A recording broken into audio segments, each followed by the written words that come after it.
Airborne. We're going back with war stories, sort of that anthology storytelling that we had, we built in BF1, and telling new stories about men and women that change history.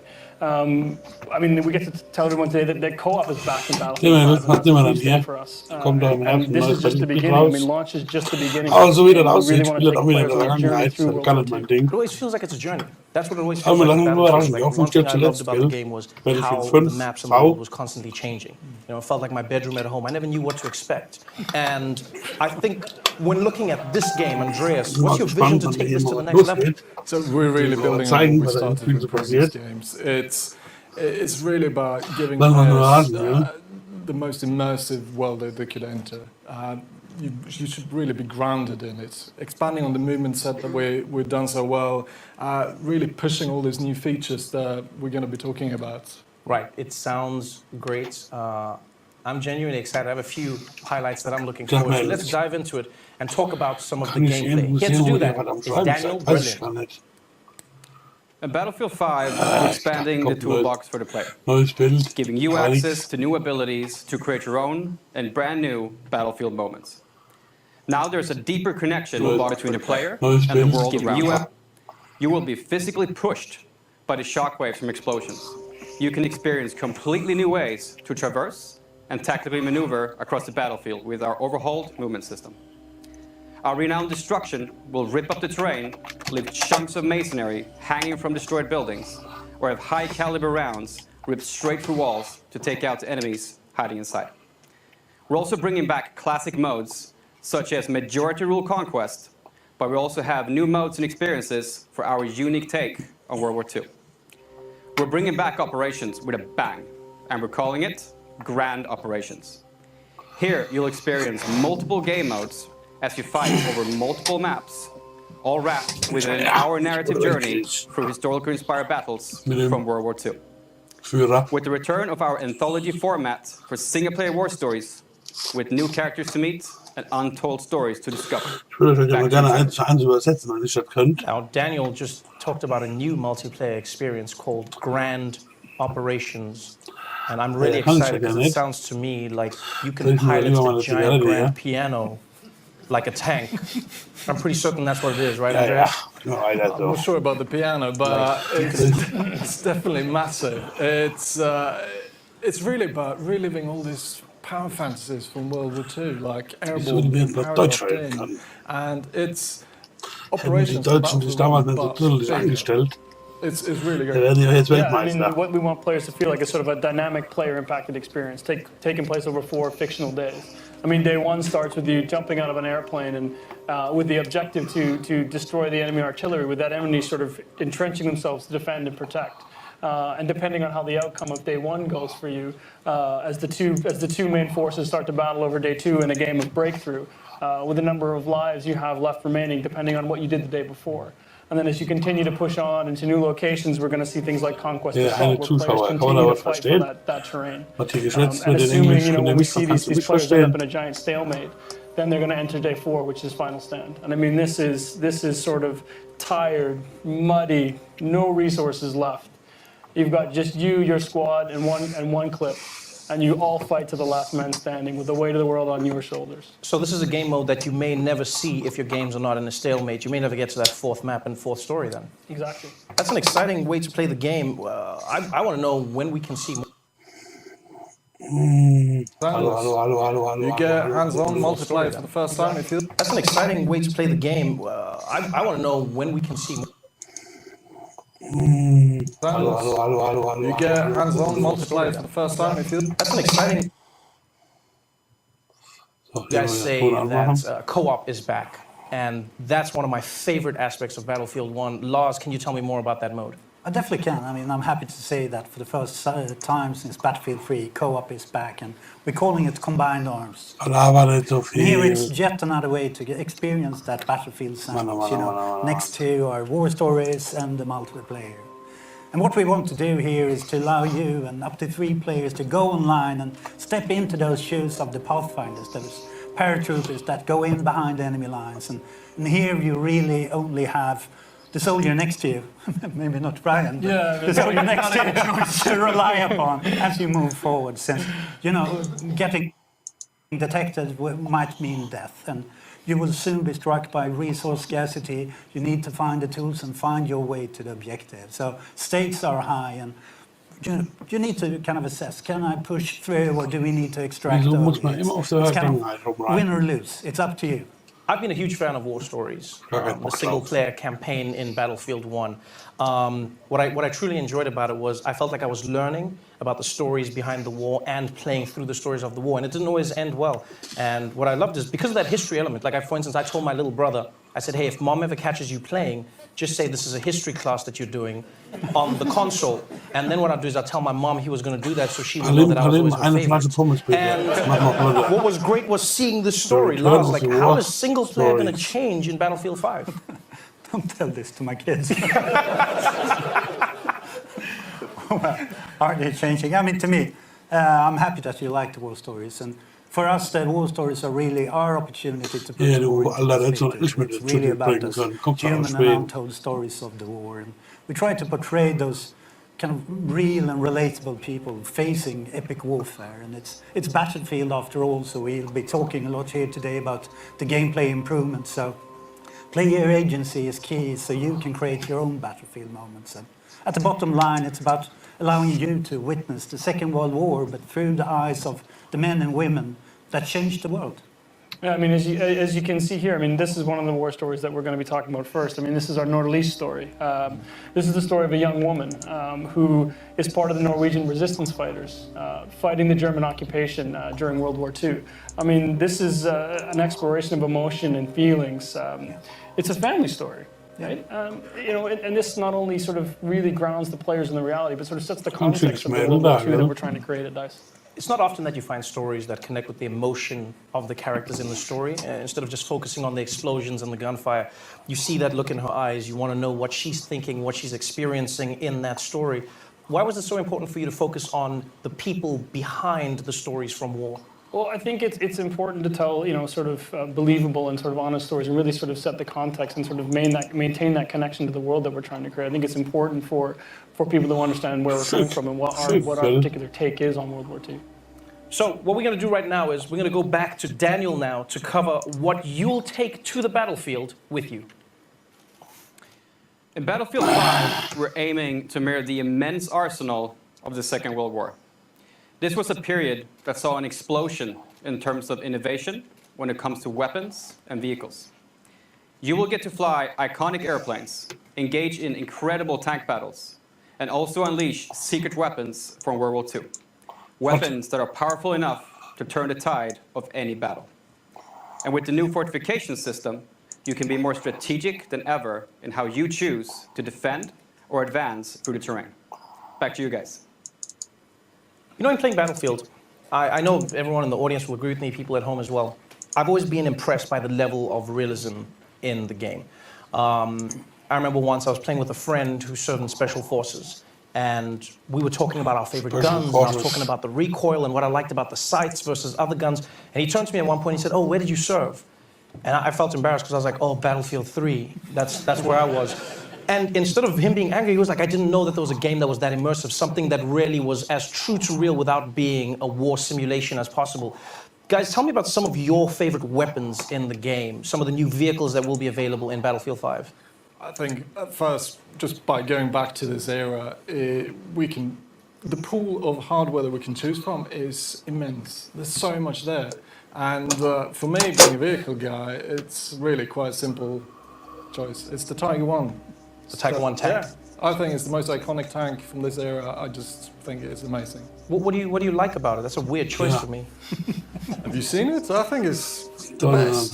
What's like the looks? A bit, but also Are you saying that, are you checking out a tank? Have you been in a battle with that? Yeah, but I've never looked at it. I'm like, if I'm on the outside, I'm dying. If I'm on the inside, I'm concentrating. When are you looking?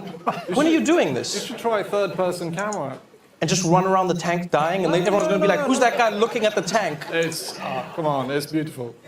I'll take your word for it. Yeah, good. So Andreas is a tank guy. Mr. Battlefield, Lars, how about you? I'm with you, Trevor. Yeah, you think he's weird. I know. Yeah. We've been trying to hide it, but now it's out. The fact that I'm also a support player. I can't hit the barn from the inside, so I need the big clips. And for me, the MG42 is really the weapon I play in the playtest. Right, my man. It has that iconic sound that, sends fear all over the map. And another part of it is the new kind of system which Daniel talked about for high caliber weapons. So previously I could make the same impact as a pistol, basically. But this time around, it comes with a punch. So where the pistol gets stuck in the wall, I can rip through. So I can finally make a difference on the battlefield. Hashtag no more knocking. I like this. Yes. All right, so we've got a tank guy. We've got a weapons guy. Ryan?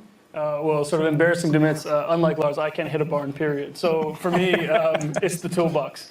In Battlefield 1, all players had a gas mask. In Battlefield 5, we're going to replace that gas mask with a toolbox. So that means I can run around the battlefield with my toolbox, setting up fortifications, and sort of really changing the dynamic of the battlefield. So that these guys who can actually hit something, I can offer some value on the playing field. Wait. So fortifications, you just skimmed over that, but what is fortifications? Well, I mean, this as a support player, I mean, I think this is something you really love. It's something I think is a great addition to the game. It really allows you to sort of, for players who want to focus on the objective. I mean, this is something you can sort of pull out your toolbox. You can build reinforcements. You can reinforce buildings that Andreas has destroyed with his tank. You can build foxholes and set up machine guns so people like Lars can sit there and camp out at choke points. I mean, this is going to change the strategic way people play both as attackers and defenders. Was that in response to the gaming community? Because I know as a Battlefield gamer, I always wanted what I didn't have. So first I was going, hey guys, I need destruction. I need places to fall apart. And then at some point I was like, too much destruction. There's nothing left. Was this a response? Yeah, I mean, we've had a lot of esteemed players in here in the studio today and in the community overall who at some point, especially when we're testing, we came to a point where the level was leveled. The one was leveled and you couldn't advance. So basically this is to counter that and give you an additional kind of toolbox to rebuild, and then you and I can come in as heroes again. They fortify, we come there and we add an extra heavy machine gun or an air gun, so it's kind of teamwork once again, and we are the celebrated heroes we deserve to be. I like that, Lars. Thank you. Now that we've learned about the tools, let's hear about the company. Here to tell us more, please welcome Natalie Ek. The company is something that is completely new to Battlefield 5. It's your personal collection of customized soldiers, weapons, and vehicles that you can tailor and grow as you play. The company is the heart and soul of your personal experience, and the choices you make here for your company actually matters. Not only will your choices affect the way you look, but also how your weapons and vehicles play. As you squad up with your friends, make sure to pick a soldier that complements the rest of your squad to take on the battle ahead. And during the game, adapt to the changing circumstances by calling your company and bring in the right soldier, weapon, or vehicle to suit your situation. Back to you, Trevor. Andreas, that really sounds awesome. Tell me more about the company and how it works, because I know from my years in Battlefield that the group that really plays together stays together. Now, the company is something that we're super excited about. So for the first time, you can now create your own personal experience with the soldiers you take on to the battlefield. It's really up to you to decide how you want them to play and also how they look. So as you keep playing and you get better, your soldiers will get better with you. So give me an example of how this would impact me as a support class. So if you take your support class player you start playing with that soldier and you start progressing him, you're going to unlock a set of new abilities, new perks, sort of these new exotic ways to play the game as a support class, and then unlock new weapons for yourself to play with. You take that machine gun that Lars loves so much, and you level that machine gun up. You make the choices that matter, and then you decide, well, I think this needs its own custom paint job. So you sort of make that machine gun, really make it your own, and then you go in and you grab that sort of iconic support outfit that you really want to wear going into battle. You jump in with some friends and off you go. It's funny you brought up customization, because I've always believed in Battlefield. But looking badass is anyone who's been in war can agree with this. Please tell me that I can customize my look to be properly badass in the battlefield. Well, yeah, of course. I mean, if it's worth doing looking good. Right. So I think, part of the tactical gameplay that comes with Battlefield, what we want to do is give you the ability to create your own personal identity. So, no more anonymous soldiers. This is your soldiers in their boots going into battle. their own weapons, customized the way that you want to do it, the gear that you want them to wear. I mean, this is going to feel like it's your own personal arsenal. And obviously, I want to get as much of that arsenal as I can possibly get. How do I even begin getting all of this gear? You play the game. I mean, for what we want players is you get rewarded for playing the game.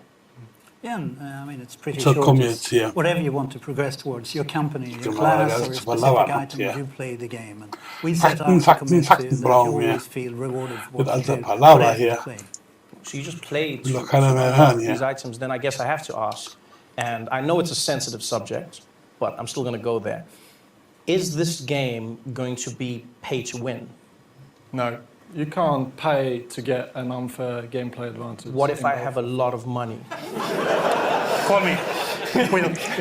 So you won't be able to pay? No.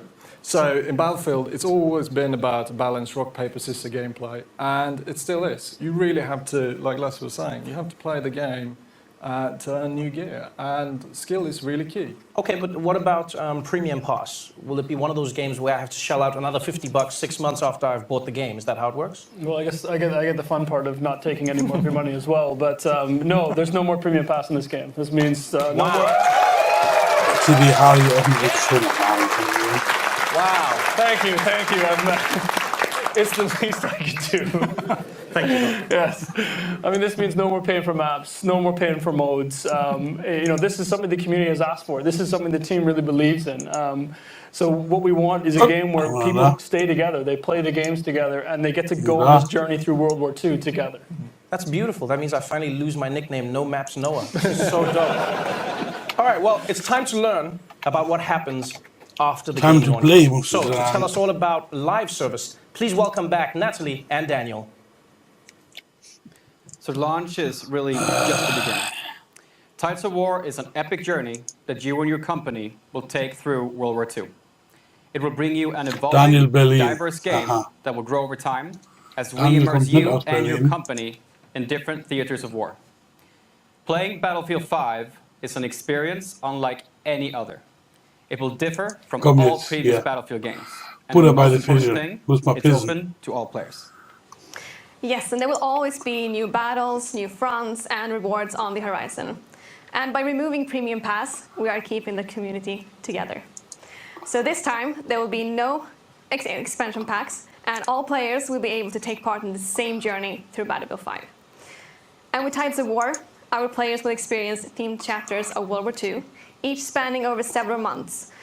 And these will focus on key moments that impacted the outcome of the conflict. Trevor? This sounds to me like a wild, full ride through World War II, but Lars, like, how big of a journey will this be? How long is the string? No, I mean, to put it into perspective, this was a world war, and I mean, to me, it's going to be a huge journey.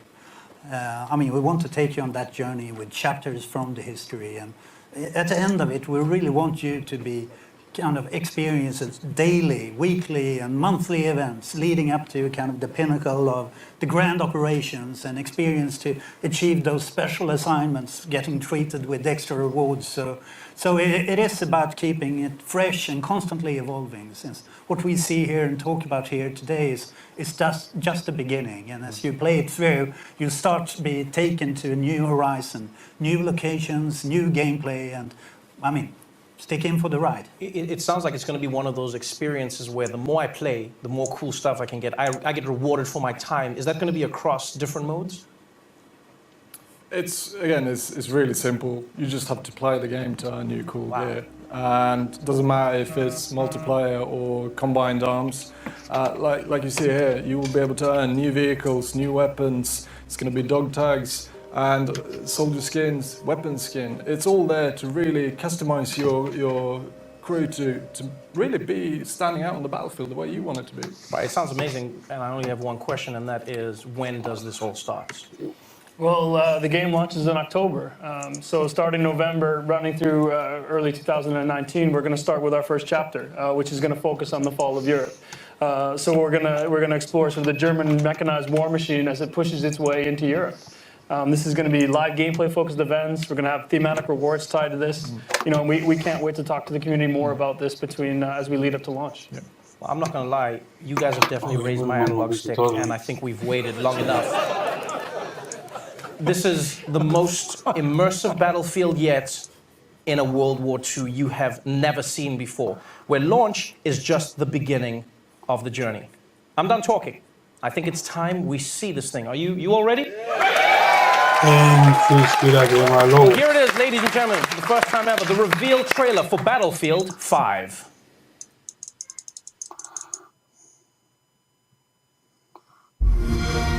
Endlich.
Es ist 22 Uhr und 30 Minuten. Fuck it! Maar ik zie aan Hello, Israël.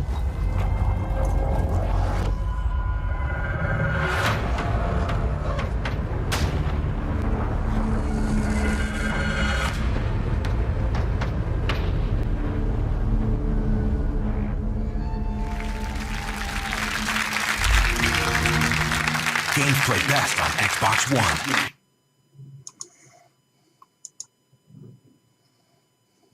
So. Ja, jetzt an.